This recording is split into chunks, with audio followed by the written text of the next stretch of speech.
Марш дова фами махкой.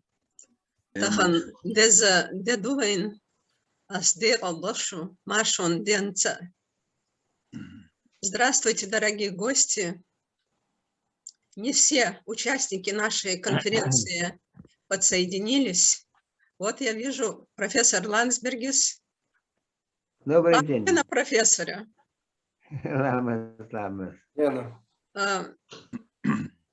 Наши участники постепенно будут подключаться, и мы тогда начнем нашу конференцию. Дадим слово председателю правительства Чеченской Республики Ичкерия Ахмеду Закаеву. Слово.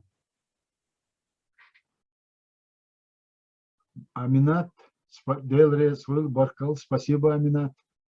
Вначале я хочу поприветствовать всех наших гостей, участников конференции и выразить свою благодарность всем за то, что вы нашли время принять участие на нашем мероприятии. Также я хочу поблагодарить всех организаторов данного форума. Дорогие друзья,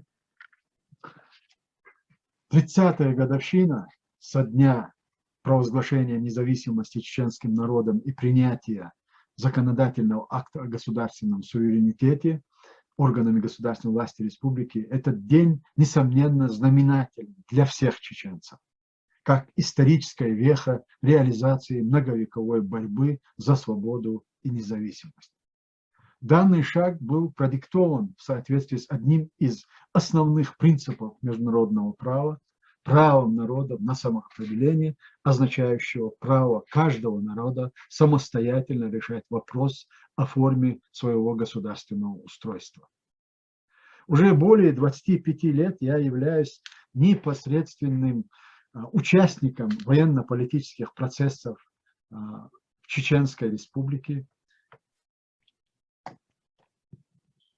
Отношения Чеченской Республики часто все эти годы мы слышали, применяются эпитеты: самопровозглашенная, непризнанная, мятежная, но это не имели ничего общего с действительностью и носили исключительно провокационный характер. Дорогие друзья, позволю себе в хронологическом порядке перечислить важнейшие события и факты того периода. С юридической точки зрения независимая Чеченская Республика легитимна в той степени, в какой был легитимен СССР и легитимна сегодняшняя Россия. В апреле 1990-х годах в духе осуществлявшихся Михаилом Горбачевым реформ по либерализации советской системы, верховная власть СССР приняла без преувеличения два судьбоносных закона. 10 апреля закон об основных экономических отношениях Союза СССР, союзных и автономных республик. 26 апреля закон о разграничении полномочий между Союзом СССР и субъектами Федерации. Кроме общих положений данных законов были две статьи, которые кардинально меняли статус автономных республик. Они приравнивались в правах с союзными республиками. 27 ноября 1990 году Верховный Совет Чечено-Ингушской Республики по требованию верховной власти СССР, где было четко сказано привести местное законодательство в соответствии с законодательством центра Москвы, принять декларацию о государственном суверенитете, которая означала выход республики из состава Российской Федерации. За все время существования СССР вопросы определения государственно-правового статуса, национально-территориальных образований находились в исключительном ведении верховной власти СССР. Например, решением верховной власти СССР в 50-е годы Крымская автономная республика была передана в состав Украины.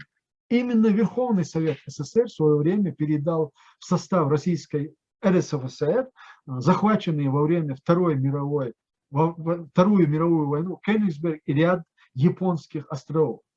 Я все это говорю, чтобы вы понимали, что в Чечне не было никакого мятежа, никакого вооруженного захвата сепаратистами власти, не было никакого мятежного генерала, который узурпировал власть, как не было и никакого самопровозглашения независимости.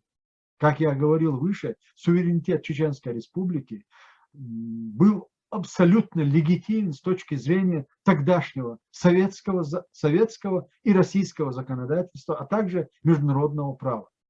Хочу отметить еще одно обстоятельство. В 1990 году был назначен референдум о сохранении СССР с обновленным союзным договором. И по настоянию Верховного Совета Российской Федерации в бюллетень опроса включили пункт об отношении населения республики к ведению в России должности президента. И когда в Грозном получили установку включить этот пункт в опросной лист референдума, Верховный Совет Чечено-Ингушской Республики под председательством Довки Залгаева ответил, что Чечено-Ингушская Республика не является субъектом Российской Федерации, и поэтому проведение этого опроса в Чечне является юридически недопустимым. И введение в России поста президента – это внутреннее дело самой России. Вот в такой форме был дан ответ Москве. Копия этого документа по сей день находится у нас в архиве. Как мы видим, перед августовским путчем в 1991 году Чечено-Ингушская Республика уже около года существовала в качестве союзной республики. Признанной законодательством СССР и России равноправным субъектом СССР. И наряду со всеми союзными республиками Россией, Украиной, Белоруссией и так далее, наша республика готовилась подписать обновленный союзный договор.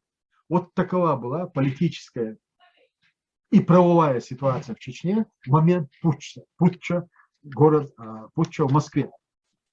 После августовского путча по Москве прошли массовые акции протеста. И также, конечно, эти же акции прошли и в Чечено-Ингушетии, но с более мощным таким эмоциональным накалом. 6 сентября 1991 году Верховный Совет Чечено-Ингушетии под давлением протестующих объявил о самороспуске и создал Временный совет из числа депутатов с одним полномочием для организации и проведения новых выборов. Сразу же после этого ингуши провели общенациональный съезд с участием ингушских депутатов всех уровней, которые приняли решение о создании Ингушской республики в составе России. Если народы обладают правом на самоопределение, то на всех иных государствах лежит обязанность это право уважать. И чеченцы отнеслись с уважением к выбору ингушского народа. Таким образом, Чечено-Ингушская республика разделилась на два субъекта. И это было признано верховной властью СССР, а также Верховным Советом Российской Федерации. 27 октября 1991 году прошли выборы президента и парламента Чеченской республики. На этих выборах уверенную победу одержал Джохар Дудаев, который первым президентским указом подтвердил ранее принятые решения Верховного Совета Чечено-Ингушской Республики о государственном суверенитете. Вот все эти события происходили до развала СССР.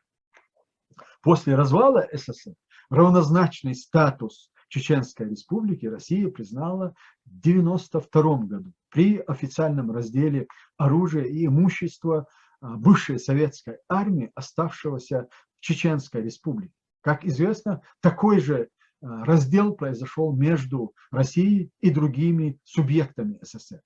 1992 год для Чеченской Республики знаменателен еще двумя событиями.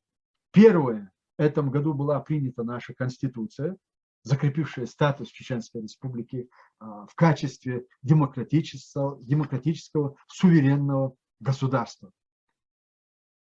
Второе, в России был подписан федеративный договор, в котором, несмотря на сильнейшее давление со стороны Москвы, Чеченская республика не приняла участие. Так откуда появился вот этот пресловутый термин «Чечня – часть России», «субъект Российской Федерации» и так далее? Вот как это произошло. В декабре 1993 году Конституцию России в нарушении всех мыслимых норм права в одностороннем порядке была вписана Чеченская республика как субъект Российской Федерации. Обратите внимание, мало того, что Чеченская республика ни под каким видом не принимала участие в референдуме по Российской Конституции, в этой же Конституции, Российская Конституция, до теперешних недавних изменений в Конституции, сейчас не знаю, что там происходит, есть статья, которая гласит, что российское государство есть федерация, состоящая из субъектов, добровольно подписавших федеративный договор.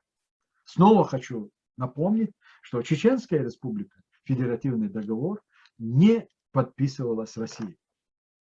В 1994 году, после 3 лет шантажа, Россия развязала против Чеченской республики широкомасштабную войну с применением всех родов войск и всех видов оружия, в том числе и запрещенного, кроме ядерного. Захватническую войну Россия окрестила наведением конституционного порядка, хотя фактически эта война олицетворяла собой грубейшее нарушение всех основополагающих норм российского и международного права. В 1996 году война заканчивается, все российские войска выводятся из Чеченской республики. В январе 1997 году Чеченской республики при активной поддержке, даже под протекторатом ОБСЕ, в соответствии с Конституцией Чеченской республики от 1992 года прошли выборы президента и парламента Чеченской республики Ичкерия, которые официально признаются Россией и Советом Европы. 12 мая 1997 году был подписан важнейший в многовековой истории российско-чеченских взаимоотношений документ, договор о мире и принципах взаимоотношений между Россией и Чеченской республикой Ичкерия. По мнению независимых экспертов, этот документ и по форме, и по содержанию является договором между равнозначными субъектами и носит исключительно международный характер. В августе 1997 году в Баку был подписан трехсторонний межгосударственный договор между Россией, Чеченской республикой Ичкерия и Азербайджаном о транспортировке бакинской нефти через чеченскую территорию в Россию, Новороссийск, по-моему, терминал. Также в духе договора о мире были подписаны договора и соглашения по взаимодействию между банками, министерствами внутренних дел, генеральными прокуратурами, министерствами юстиции, таможенными службами и другими профильными ведомствами обеих стран. Непростой, но бесспорно перспективный процесс налаживания взаимоприемлемых межгосударственных взаимоотношений между Россией и Чеченской республикой Ичкерия был прерван в 1998 году, когда к руководству Совета Безопасности пришли силовики, которые реанимировали идею силового решения чеченского вопроса. Весь переговорный процесс окончательно прекратился, когда Совет Безопасности России возглавил Путин, одновременно являясь директором ФСБ. Вот с этого времени против Чечни была развязана жестокая подрывная террористическая война, сопровождавшаяся взрывами, убийствами и похищениями людей. Многие известные российские политики прямо заявляли, что надо довести Чечню до такого состояния, чтобы она на коленях просилась в Россию. Я тогда занимал должность вице-премьера правительства Чеченской республики, был министром информации, печати и связи. То есть я находился в руководстве республики. И нас часто упрекают в том, что мы упустили шанс, который дал нам Всевышний для создания чеченского или укрепления чеченского государства.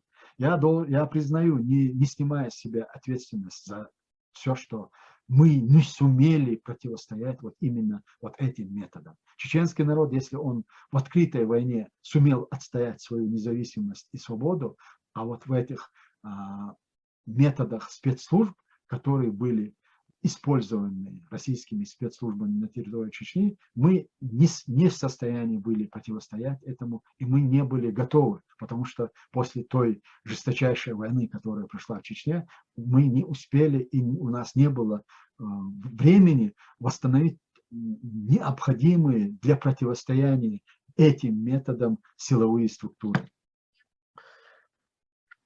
После Первой российской войны державники жаловались, что у России нет объединяющей идеи, что и остаток от Великой Российской империи, Российская Федерация может распасться. Чекисты такую идею нашли. Не Марксову идею борьбы с капиталом, но идею борьбы с терроризмом. Преимущество новой идеи заключалось в том, что в области теории и практики террора чекисты на протяжении XX века безраздельно господствовали во всем мире, на всех континентах.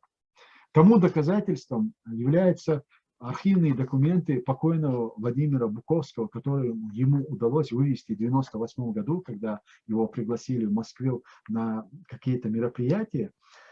Он поставил условие, что он вернется в Россию в том случае, если ему разрешать, дадут доступ к архивам. И вот, получив этот доступ, ему удалось вывести оттуда материалы. Вот этих материалов, они сегодня доступны в интернет-ресурсах, в интернете, есть сайт специальный, где четко видно, как верховное руководство СССР санкционировало проведение террористических актов. И именно вот этими словами, этими формулировками высшее руководство СССР дает санкцию или выделит средства для проведения террористического акта в таком-то, таком-то государстве. То есть это был беспроигрышный вариант для чекистов, опробованные и имели большой опыт ведения этой работы. И также с учетом опыта Первой войны Россия подготовила и законодательную базу под будущую агрессию. Потому что после первой чеченской военной кампании в России затеяли импичмент президенту Ельцина, ссылаясь на то, что на российскую законодательную основу, что он не имел применить армию в войне против Чечни. И поэтому они подготовили уже такую законодательную базу. Я имею в виду закон о борьбе с терроризмом, принятый в июле 1998 года. И в 1999 году Путин начал подготовку для вторжения в республику, начал с взрыва домов в самой России. Буйнакск, Москва, Волгодонск, Рязань. Я думаю, все, кто наблюдали за этими событиями того периода, помнят этот случай, когда с поличными ФСБшников поймали при попытке взрыва жилого дома в городе Рязани. Но несмотря на все это, Путин 24-го подписал указ о начале бомбардировки города Грозного, именно ссылаясь на то, что он наносит удары по террористическим базам, которые сосредоточились на территории Чечни. А на самом деле это была война, которую Путин развязал против суверенного чеченского государства и чеченского народа, которая продолжается по сей день. Преступления, совершенные Путиным, затмевают преступления, совершенные в современный период всеми диктаторами вместе взятыми. Судебный процесс над путинским режимом может освободить Россию от груза тяжелого прошлого. Но при этом нужно понимать, что никто не в состоянии заставить Россию это сделать. Как заставили Германию после Второй мировой войны. Это должен быть осознанный выбор российского народа. Пройдя через это, Россия сможет стать свободной и великой страной, уважаемой во всем мире, как стала такой страной Германия, признавшая ошибки и преступления прошлого и выработавшая тем самым иммунитет к их рецидиву. Как должны строиться российско-чеченские отношения после демократических преобразований в России? На этот вопрос еще в 1991 году ответил выдающийся чеченский политолог Абдурахман Автурханов в письме чеченскому президенту Дудаеву, цитирую, «Будущее Чечни и ее свобода зависят от демократии в России. Поэтому попытайтесь всеми силами найти согласие с президентом России». Что Джохар Дудаев и делал все эти годы до начала первой военной кампании и даже в течение, уже после того, как началась война. Но те, кто затеяли построить сегодняшнюю Россию, это было заложено еще в те годы, когда начиналась война, они противодействовали тому, чтобы эта встреча состоялась, и они добились того, чтобы Ельцин подписал указ о начале вторжения в Чеченскую республику, и началась первая военная кампания. Вот вовлеченность последние 25 лет в военные и политические процессы, проистекавшие во взаимоотношениях России и Чечни, а также опыт десятилетнего общения с западными политиками дают мне полное право подтвердить правоту Абдурахмана Автурханова. Чеченцы должны будут договариваться с Россией. Мы никогда не ставили своей целью победить Россию. Я абсолютно уверен в том, что между Россией и Ичкерией не существует проблем, которые нельзя было бы разрешить за столом переговоров. И нам рано или поздно придется договариваться с Россией. На сегодняшний день вполне очевидно, что между Путиным и Кадыровым тоже действует негласное соглашение. Кадыров регулярно изъявляет вассальное смирение перед Путиным и остается полновластным царьком в Чечне. Вопрос, означает ли это, что в результате оккупации и установления оккупационного режима в Чечне российско-чеченская проблема, историческая проблема разрешена? Я уверен, что нет. И не сомневаюсь, что все присутствующие это отчетливо понимают. Бесспорно, что сам факт оккупации и аннексии чужой территории, согласно Женевской конвенции от 12 августа 1949 года, не дает права на суверенитет над этой территорией, независимо от времени ее занятия и удержания силы.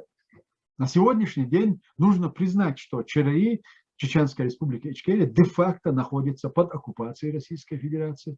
Но это не является фактом потери суверенитета, который был провозглашен легитимной властью ЧРИ на основе своей конституции и признан участием в качестве международных наблюдателей представителей государств Европы. Поэтому наше правительство за рубежом, как легитимный правопреемник субъекта международного права, на основе Конституции ЧРИ проводит разного рода дипломатические мероприятия, как деятельность представительств за рубежом и открытие новых представительств. Также идет работа по предоставлению гражданства ЧРИ желающим иностранцам и выдача паспортов гражданам Чеченской республики Ичкерия, а также различные дипломатические инициативы. Заявление в Международный уголовный суд о преступлениях против человечности и военных преступлений политическим и военным руководством России, учреждение Национального трибунала по военным расследованиям, по военным преступлениям Чеченской республики Ичкерия, наличие уголовных дел и их расследований в рамках поручений генерального прокурора ЧРИ и заявление министра иностранных дел ЧРИ по политическим вопросам. Вот далеко не полный перечень реальной деятельности правительства ЧРИ, которое намерено вести правовую и политическую борьбу до полной деоккупации нашей страны и обеспечить правопреемственность легитимной государственной власти, несмотря на все поиски недоброжелателей. Время подтвердило правильность избранного чеченским народом пути по созданию национального суверенного правового государства. У меня нет никаких сомнений в том, что идея чеченской независимости не только не умерла, но стала более востребованной чеченцами.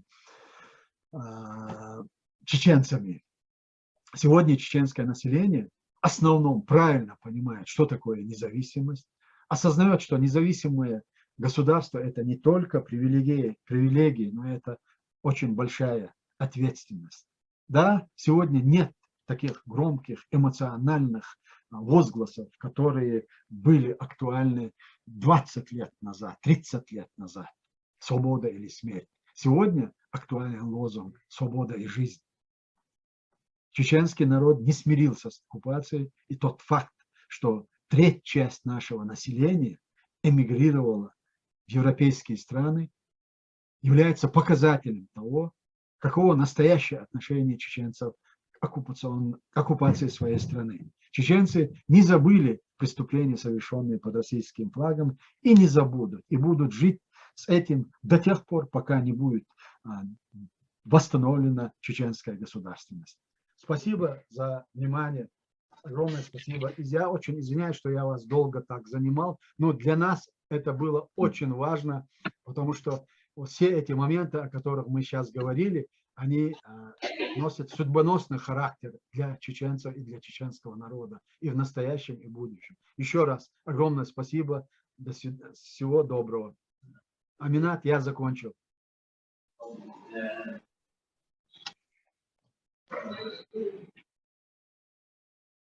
Дересхил Ахмед, Амел Дарна. Спасибо, Ахмед, за очень хороший, объемный доклад.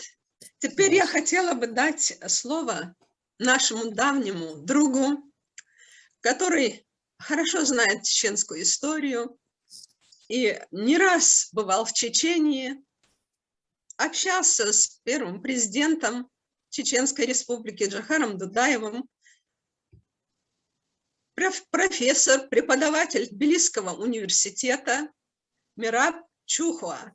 Пожалуйста, уважаемый Мираб, включите ему звук, пожалуйста. Огромное спасибо.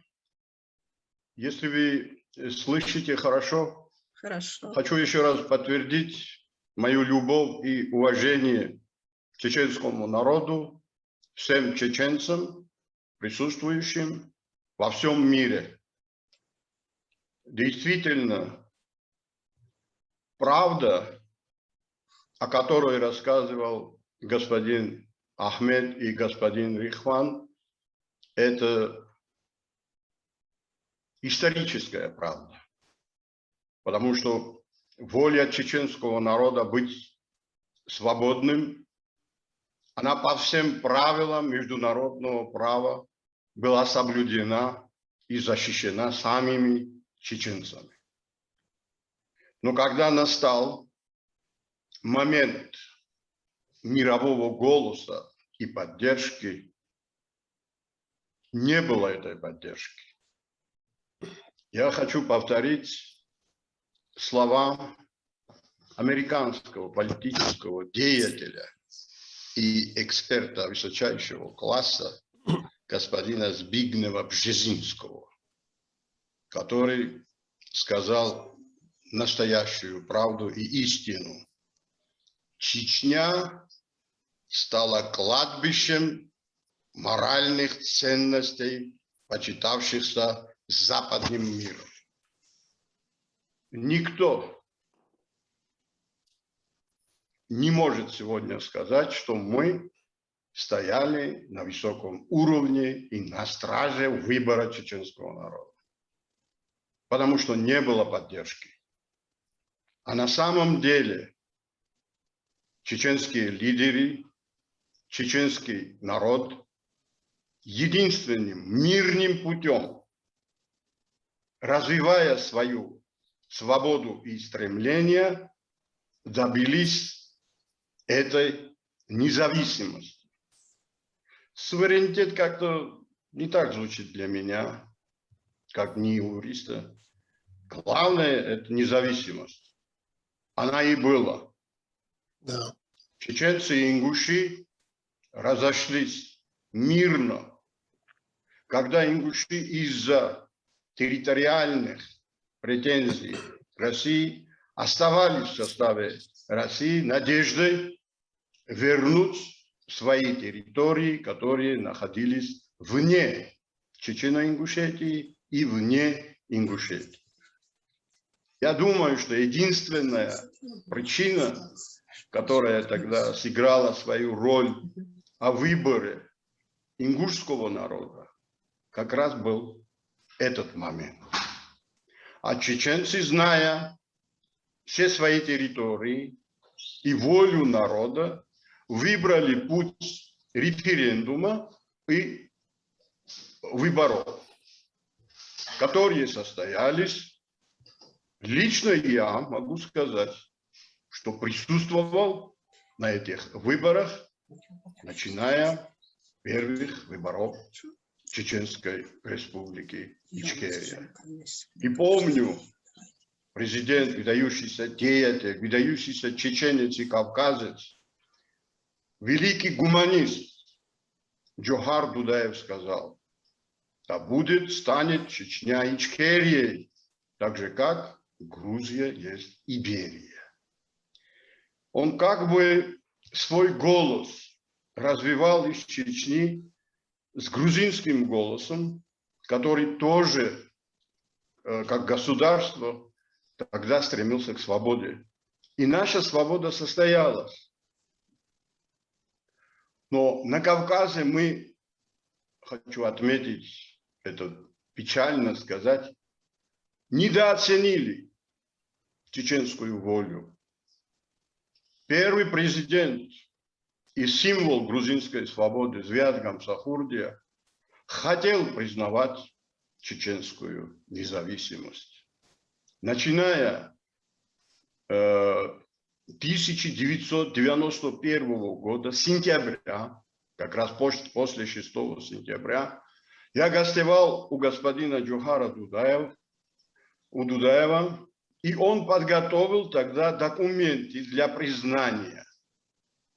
И договор, он даже говорил: передайте господину президенту, если не удастся государственным сделать наш договор, составим, я уже составил, он сказал, текст, договор между Чечней и круглым столом Зviada Gamsakhurdия. То есть это была предвыборная партия, которая победила. То есть он знал, что будут проблемы. Но с 2 сентября в Грузии начались огромные проблемы, которые кончились тем, что 22 декабря, когда Грузия отказалась подписывать договор с Россией и с другими республиками о каком-то новом союзе, так называемом союзе свободных государств, или как я точно не по СНГ, в общем, тут же началась война против Зviada Gamsakhurdия, и его свергнули. Через несколько месяцев Зviad Gamsakhurdия, оказавшись в Грозном, после чеченской конституции, в марте месяце, на 2-й же день, созвал неочередной, специальный созыв грузинского парламента, и этот парламент единогласно признал чеченскую независимость. Конечно же, Эдуард Шеварднадзе, московский агент КГБ, генерал, как говорят, был против чеченской свободы. Он выполнял право Кремля, когда начинал провокационную войну в Абхазии. И последствия этой войны сегодня есть и в наших отношениях тоже. Потому что чеченцы, некоторые чеченцы участвовали в этой войне, но и грузины участвовали в этой войне. И тут пошла та ситуация, которая нужна была Кремлю. Наша национальная энергия на Северном Кавказе ушла не на свободу, как чеченцы его решили сделать свои республики независимыми, Кавказские республики, а на войну, их призывали на войну в Абхазии. Джохар Дудаев, я помню, если не ошибаюсь, 31-м указом президента сказал: тот, который будет принимать участие в этой конфликте, он не представляет Чеченскую республику. Из-за того и господин Басаев был вынужден покинуть ряды чеченской армии. Вот это есть истина, правда. Не надо оправдываться. Я знаю, какова правда в Чечне и какова правда в Грузии. Если не наши отношения, то не бывало бы так. Звят Гамсахурдия не дошел бы до Грозного, потому что он уже находился в почетном пленении в государстве Армения. И я сам участвовал, подготавливал документы нашего оргкомитета движения против шеварднадзевской власти, упрашивая Джохара Дудаева помочь президенту, который находился в плену. После этого документа начались переговоры. И Джохар Дудаев потребовал грузинского пилота и грузинского самолета. Остальное он взял на себя. Переговоры с господином Петросяном.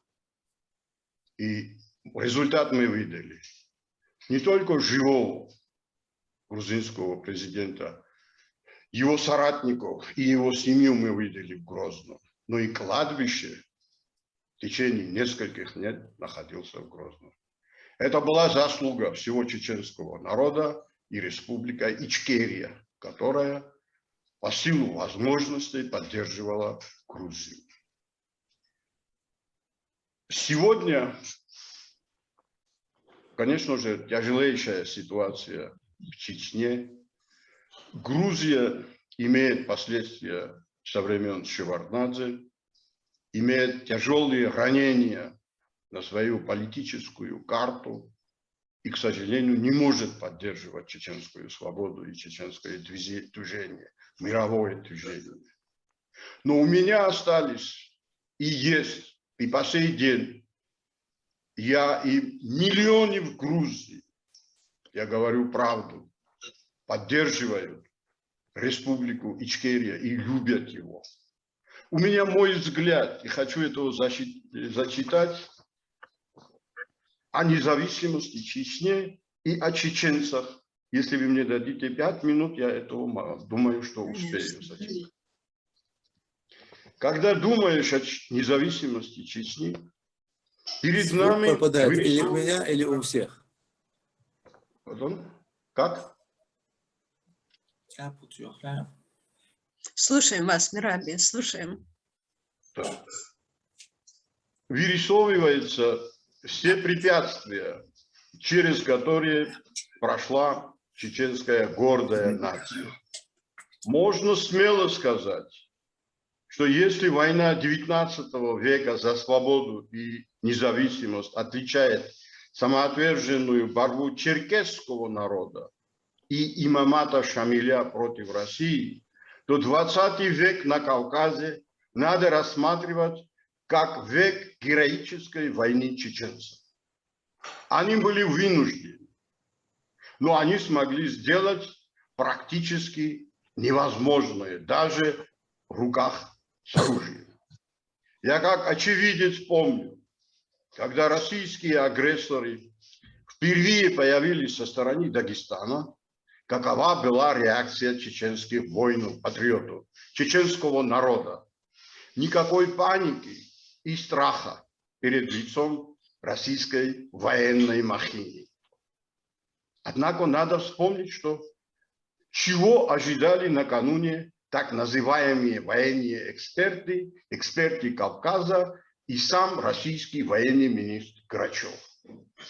Когда они предполагали, что одно только появление всего лишь 2 российских полков сломит чеченцев духовно.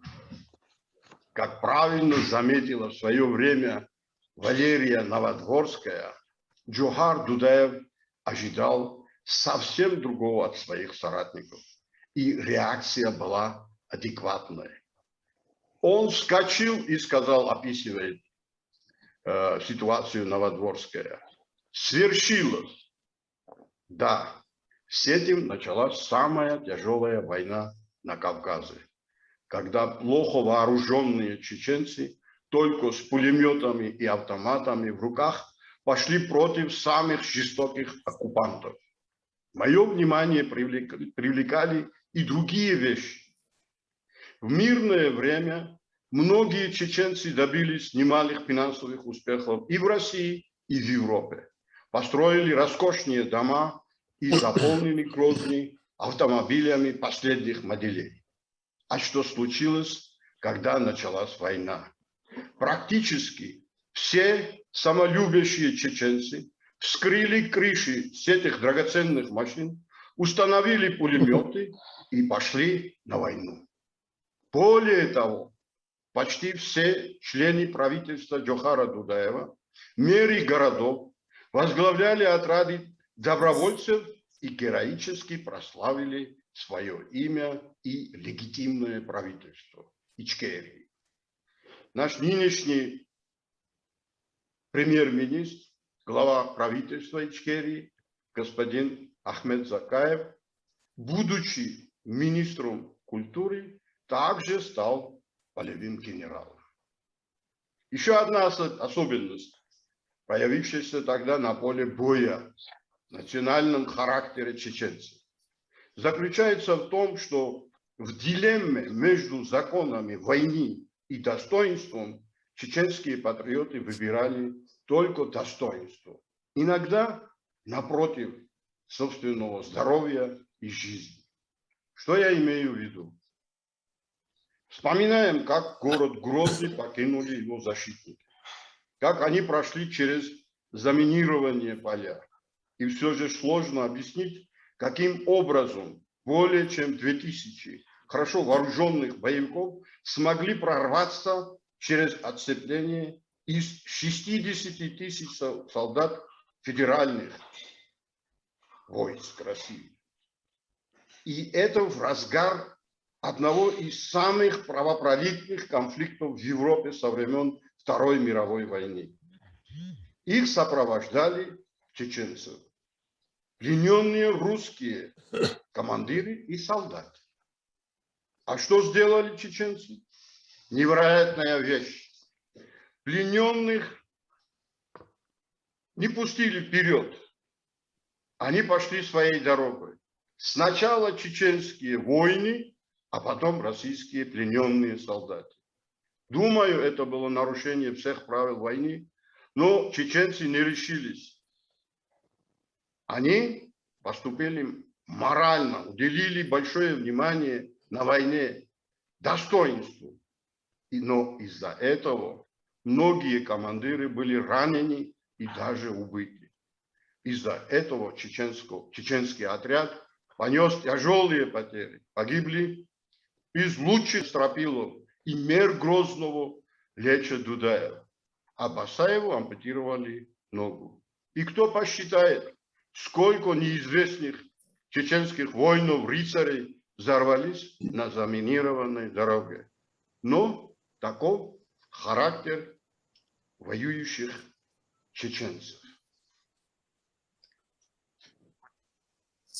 Мое мнение, о чем сегодня сказал господин Ахмед Закаев, только мирным путем, потому что Чечня и чеченцы после, не знаю уже сколько геноцидов, опять возрождаются.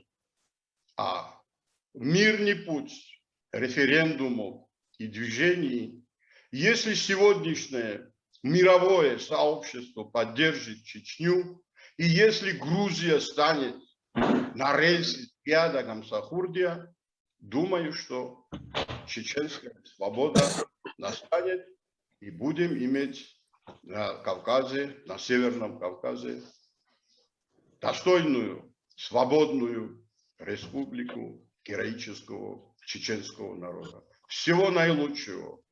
Все, что я смогу, все сделаю из Грузии, как профессор, как один грузин и как специалист чеченской истории и чеченского языка. Огромное спасибо. Всего наилучшего. Спасибо, спасибо, уважаемый Мераби, за такую эмоциональную, красивую речь. Мы растроганы тем, что вы говорили о достоинстве чеченских воинов. Да, они были такими. Они себя не жалели.